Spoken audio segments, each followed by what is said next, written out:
بلے شاہ کے بارے میں تھوڑا سا بتاتی چلی جاؤں. میرے حلقے کا یہ بچہ تھا اور 10 سال سے جس وقت سے میں اس حلقے میں گئی ہوں وہ ہمیشہ ہمارے ساتھ خان صاحب کی تصویریں لے کے جھنڈے لے کے ہر وقت تو بالکل خان صاحب کا شدائی تھا.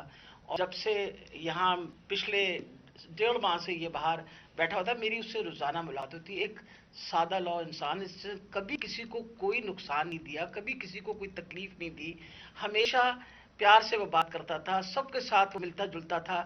اس بچے کے اوپر اتنا ظلم اور تشدد ہوا. جب میں نے پوسٹ مارٹم رپورٹ پڑھی تو میرا دل دہل گیا کہ یہ جن لوگوں نے یہ ظلم کیا، کیا ان کے گھر بال بچہ نہیں، اولاد نہیں ہے جنہوں نے اس بچے کے اوپر اتنا ظلم کیا.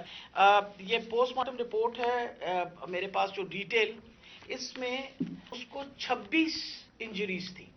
یعنی ایک انسان کو 26 انجریز، 26 تشدد کے نشانات تھے اس کے جسم کے اوپر.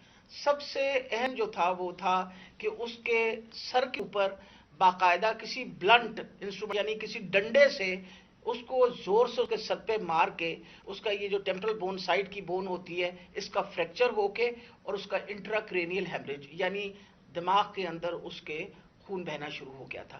اس کے ساتھ اس کے جو جسم کے اوپر انہوں نے تشدد کیا خاص طور پہ پیٹ کے ایریا میں، تو اس کی وجہ سے اس کی تلی اور اس کا جو جگر تھا وہ بھی پھٹ گیا اور اس کی وجہ سے انٹرنل ہیمریج شروع ہو گئی. اور جو چوتھی سب سے آخری جو 26ویں انجری ہے وہ سب سے زیادہ تکلیف ہے. وہ بیچارہ پہلے ہی تم نے اس کو مار ڈالا، اس کے بعد اس کے سر پہ انجری کر کے اس کے جسم کے اوپر اس کی تلی بھی پھاڑ کیا کہتے ہیں بلنٹ انجری کی وجہ سے اس کا لیور بھی رپچر ہو گیا. اس کے پیٹ پارٹس یعنی اس کے جو پرائیویٹ آزاد ہے ان کے اوپر بھی تم نے تشدد کر کے ٹیسٹیکولر ڈیمیج کیا. مطلب اس سے زیادہ تم کسی انسان پہ کیا تشدد کر سکتے ہیں؟